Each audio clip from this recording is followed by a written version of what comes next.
এ বন্ধু, উটটা যখন নিকটে আসছে, আল্লাহ নবীর নুরানি চেহারার দিকে তাকাইছে। তাকাইয়া উটটা নবীর কদমে সিজদা দিয়েছে। সুবহানাল্লাহ। আওয়াজ করে বলেন সুবহানাল্লাহ। এইটাই রাহমাতুল লিল আলামিনের পরিচয়। এ বন্ধুরে, এটাই নবীর পরিচয়। শুধু তাই নয়, এ বন্ধুরে, আমার মায়ের নবী, বিশ্ব নবী এই মরুভূমির প্রান্তরে দিয়ে চলছেন। এমন সময় এক বেদুইন এসে বলে, তুমি যে আল্লাহর নবী, তুমি যে আল্লাহর পয়গম্বর, আমি কেমনে বিশ্বাস করি?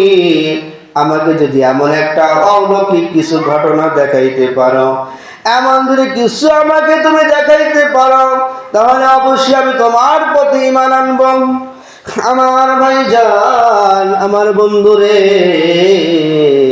আল্লাহর নবী যে চতুর্দিকে তাকান। এ বন্ধুরে, এমন কোন জিনিস পাইলেন না। আল্লাহর পয়গম্বর বিশ্ব নবী দূরে একটা গাছ দেখতে পাইলেন। এ বন্ধুরে, শুধুমাত্র ইশারা করেছেন। ইশারা করা মাত্র গাছটা নিজের জায়গা থেকে নবীর দিকে মানুষের মতো হাইটা হাইটা আসা শুরু করেছে। সুবহানাল্লাহ। জোরে বলেন সুবহানাল্লাহ। তাহলে সেই নবী, এত বড় একজন নবী, অথচ সেই মক্কার কাফের মুশরিকরা, আবু জেহেলরা এই নবীর বিরুদ্ধে কথা বলে, এই নবীর বিপক্ষে কথা বলে। আজ তারা দুনিয়ার তার নিচ্ছিন্ন হয়ে গেছে, তারা ধ্বংস হয়ে গেছে। কিন্তু আল্লাহর পয়গম্বর বিশ্ব নবী এইভাবেই তিনি যুগে যুগে সমস্ত নবী আলাইহিস সালাতু ওয়াস সালাম যেইভাবে আল্লাহ পাক তাদের দ্বীনকে জিন্দা করেছেন, ওইভাবেই আল্লাহ পাক দ্বীনকে জিন্দা করেছেন। সুবহানাল্লাহ। ফিরআউন চেয়েছিল মূসা আলাইহিস সালাতু ওয়াস সালামকে দুনিয়ার থেকে বিদায় করে দেওয়া, তার অনুসারীদেরকে দুনিয়ার বুক থেকে মুছে দেওয়ার জন্য ফিরআউনও চেষ্টা করেছিল, নমরুদও চেষ্টা করেছিল যে দুনিয়ার বুক থেকে কিভাবে ইব্রাহিম খলিলকে বিদায় করা যায়। তারাও ষড়যন্ত্র করেছিল, চক্রান্ত করেছিল, কিন্তু তারা সফলতা অর্জন করতে পারে নাই। এই জন্য এগুলো ইতিহাস আমাদেরকে শিক্ষা গ্রহণ করতে হবে যে ইসলামের বিপক্ষে, ইসলামের বিরুদ্ধে যত বড় শক্তিশালী, যত বড় ক্ষমতাধর দাঁড়াক না কেন, তারা দুনিয়ার দান ধ্বংস হয়ে গেছে, দুনিয়ার দান নিচ্ছিন্ন হয়ে গেছে। কিন্তু যারা ইসলামের পক্ষে রয়েছে, তারা মার খেয়েছে, রক্ত দিয়েছে, তারপরেও তারা ইসলামের উপরে বিজয় রয়েছে। সুবহানাল্লাহ। আল্লাহ বলেছেন, ওয়ালা তাহিনু ওয়ালা তাহজানু ওয়া আনতুমুল আ'লাউনা ইন কুনতুম মুমিনিন। তোমরা দুঃখিত হও না, তোমরা মন বেজার করো না। এই সফলতা, এই বিজয় আমি আল্লাহ তোমাদেরকে দান করব যদি তোমরা মুমিন হয়ে থাকো। তাহলে যদি মুমিন হয়ে থাকো, তাহলে আল্লাহ পাক বিজয় কাদেরকে দিবেন? মুমিনদেরকেই দিবেন। কোন বিজাতি, কোন নাস্তিক মুরতাদকে আল্লাহ পাক বিজয় দিবেন না। আল্লাহ পাক বলেন, কানা হাক্কান আলাইনা নাসরুল মুমিনিন। যারা মুমিন হবে, যারা আমার ঈমানদার বান্দা হবে, তাদেরকে সাহায্য করা, সহযোগিতা করা আমি আল্লাহর জন্য জরুরি। বলেন সুবহানাল্লাহ। আল্লাহ পাক মুমিনদেরকে সাহায্য করবেন, আল্লাহ পাক ঈমানদারদেরকে সাহায্য করবেন। তবে এমনও ঈমানদার রয়েছে যারা মানুষ সমাজে বলে যে আমি মুসলমান, আমি ঈমানদার, অথচ ভিতরে তারা মুনাফিকি, ভিতরে তারা কুফরি নিয়ে তারা এই সময় তারা বসবাস করে। বলেন ঠিক না ঠিক? আল্লাহ পাক সেটাও তুলে ধরেছেন, আমিনান নাসি মান ইয়াকুলু আমান্না বিল্লাহি ওয়া বিল ইয়াউমিল আখির ওয়া মা হুম বিমুমিনিন। আল্লাহ রাব্বুল আলামিন জানিয়ে দিলেন, পয়গম্বর, মানুষের ভিতরে এমন রয়েছে যারা দাবি করে আমরাও তোমাদের মতো মানুষ, তোমাদের মতো ঈমানদার, আল্লাহর প্রতি ঈমান এনেছি, আমানা বিল্লাহ, আল্লাহর প্রতি ঈমান এনেছি, ওয়া বিল ইয়াউমিল আখির, অথচ আখিরাতের প্রতি ঈমান এনেছি। আল্লাহ বলেন তারা মুমিন নয়, তারা হচ্ছে মুনাফিক, তারা আদৌ মোটে মুমিন হতে পারে না। তারা হচ্ছে মুনাফিক। তারা হচ্ছে কারা? মুনাফিক। নবীর পিছনের কাতারে নামাজ আদায় করেছে, নবীর এত ভক্ত, অথচ নবীর কাছ থেকে দূরে চলে গেলি নবীর বিরুদ্ধে নানান কটু কথা বলেছে। জোরে বলেন ঠিক না ঠিক? নবীর বিরুদ্ধে নবী কি বলেছেন এগুলো গিয়ে কাফের মুশরিকদের কাছে তারা বয়ান করেছে, অথচ নবীর পিছনের কাতারে নামাজ পড়েছে। এই বর্তমান প্রেক্ষাপট জামানায়ও এমনও সেই মুনাফিকদের গোষ্ঠীর মানুষেরা প্রত্যেক জামানায় ছিল, প্রত্যেক নবীর সময় ছিল, প্রত্যেক নবীর জামানায় ছিল, তদ্রূপ ভাবে আমাদের নবীর জামানায়ও ছিল। আল্লাহর পয়গম্বর চলে যাবার পরেও এই উম্মতের ভিতরে যে থাকবে না, এটা কোনো স্বাভাবিক কথা নয়। জোরে বলেন ঠিক না ঠিক? উম্মতের ভিতরেও ঢুকে গেছে, উম্মতের ভিতরেও আছে। সম্মানিত হাজিরিন, এই জন্য আমাদেরকে চিনতে হবে, আমাদেরকে বুঝতে হবে। আর এটা কি দিয়ে চিনবেন, এটা কি দিয়ে বুঝবেন? এটা চিনতে হলে আমাদেরকে কোরআনের কাছে আসতে হবে, নবীর আদর্শের কাছে আসতে হবে, যে কোরআনের সাথে কাদের চরিত্রটা মিলে যায়, আর হাদিসের আদর্শের সাথে নবীর আদর্শের সাথে কার আদর্শ মিলে যায়। যদি এইগুলো আদর্শের সাথে মিলে যদি না যায়, তাহলে বোঝা যাবে যে একটা টাটকা মুনাফিক। কি টাটকা মুনাফিক? যে মুখে এক কথা বলে, অন্তরে সে আরেক কথা লালন করে, এর নাম হচ্ছে মুনাফিক। কি নাম বলেন? মুনাফিক। এই জন্য মুসলমান ভাইরা আমাদের কিন্তু মুনাফিক হলে চলবে না। মুনাফিকদের জন্য আল্লাহ রাব্বুল আলামিন এ বন্ধু যত যন্ত্রণা, যত কষ্টদায়ক শাস্তি রয়েছে, সেইটা হচ্ছে মুনাফিকদের জন্য। জোরে বলেন নাউজুবিল্লাহ। এ বাজান রে, এ বাবাজি, কেন এত বড় শাস্তি?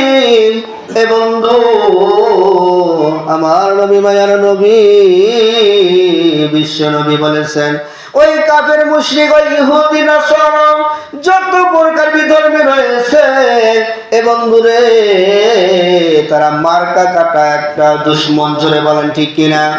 তারা মার্কা কাটা, তাদেরকে দেখলে চেনা যায়, তাদেরকে দেখলে বোঝা যায়।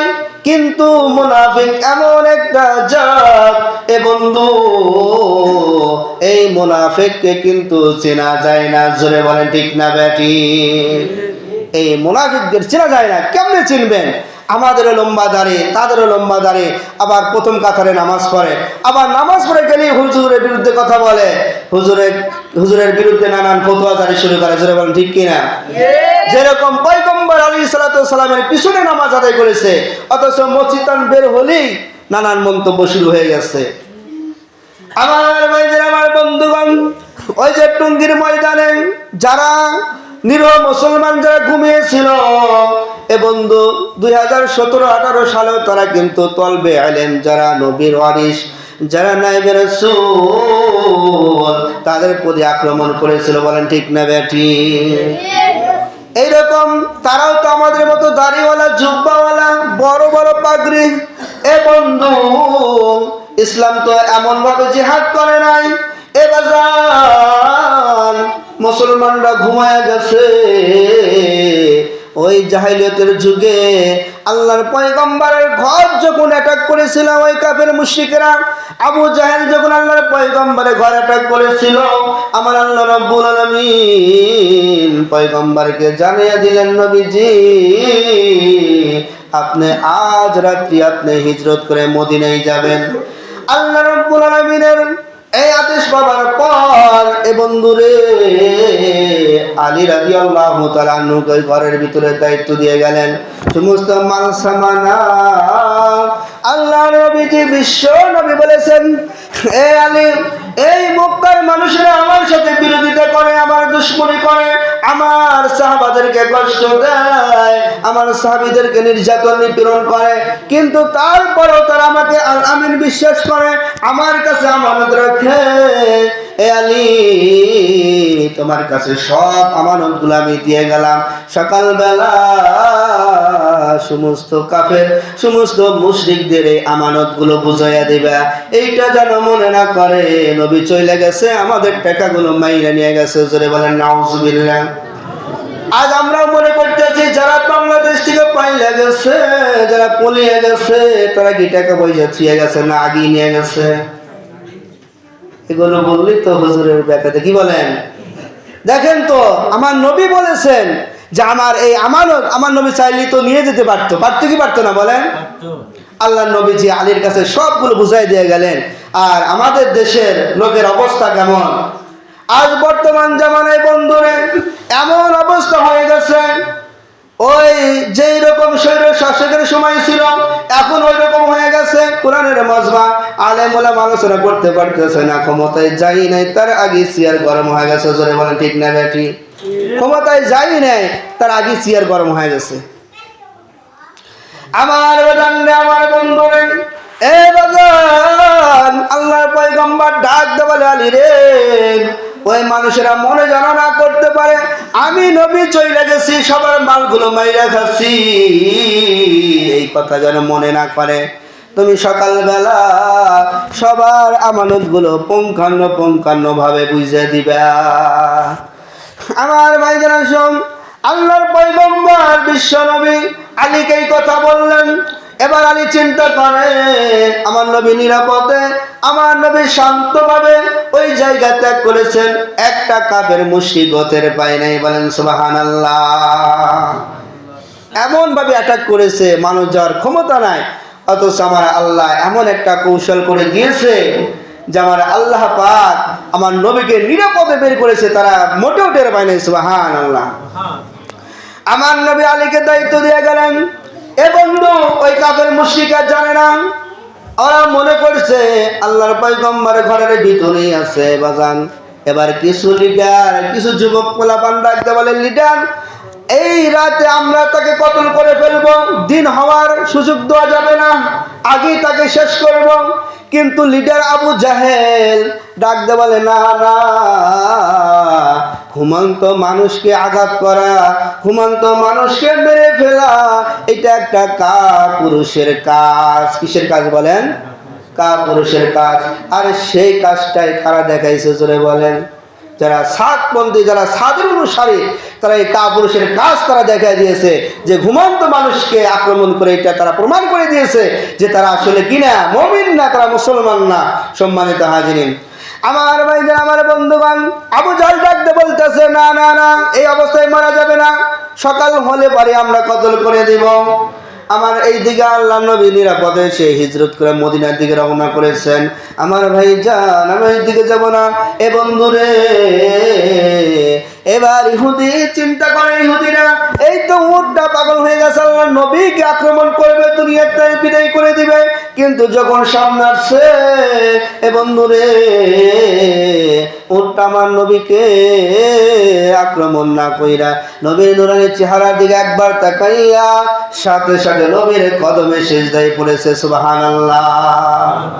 ইহুদিরা বলে, চাইলাম কি আর হইল কি, চাইলাম কি আর হইল কি? আমরা মনে করেছি যে মুহাম্মদকে আক্রমণ করবে, আঘাত করবে, আর উটটা নবীর কদমে সিজদা করেছে। আমার বন্ধুরা শুধু তাই নয়, এই উটটা নবীর কদমে সিজদা দেওয়ার পরে আমার ভাইজান উটটা মাথা উঠাইছে, চোখ দিয়ে পানি দরদর করে ছেড়ে দিচ্ছে। এবার উটটার ভাষায় ডাকতে বলি, ইয়া রাসূলুল্লাহ, ইয়া হাবিবাল্লাহ, ইয়া পয়গম্বর, আমাকে আমার মালিক খাইতে দেয় না, আমার মালিক আমার সেবা যত্ন করে না, আমাকে বারবার আঘাত করে, আমাকে বারবার সে প্রহার করে, আমাকে মারধর করে, আমাকে সে কাজ করে নেয়, অথচ আমাকে সে সঠিকভাবে আমার খাবারটা পর্যন্ত দেয় না। তার দুঃখের কথা নবীর কাছে কত শান্তভাবে বলতেছি, ইয়া রাসূলুল্লাহ, ওই ইহুদি সে আমার দ্বারা, আমি যে বিদ্ধ হয়ে গেছি, আমার দ্বারা সে অনেক ভারী ভারী কাজ সে করে নেয়, আমার দ্বারা সে আমার দুধ দহন করে, আমাকে মারধর করে, কিন্তু আমাকে সে ঠিক মতো খাবার দেয় না। এই জন্যই আমাকে যখন খাবার না দিয়েছে তখন আমার মাথা ঠিক নাই, যাকে সামনে পায় তাকেই কাম মারে। জোরে বলেন ঠিক কিনা? মাথাটা হয়তো পেটে ক্ষুধা। আমার ভাইয়েরা, আমার বন্ধুগণ, এবার ইহুদিরা চিন্তা করে কি ব্যাপার, ওই উটটা নবীর কানে কানে কি কইছে, এবার বুঝি আমাদের রক্ষা নাই। এ বন্ধুরে, এবার যান ওই মুনাফিকেরা যারা এই নবীর বিরুদ্ধে কথা বলেছেন, যারা ইসলামের বিপক্ষে কথা বলেছেন,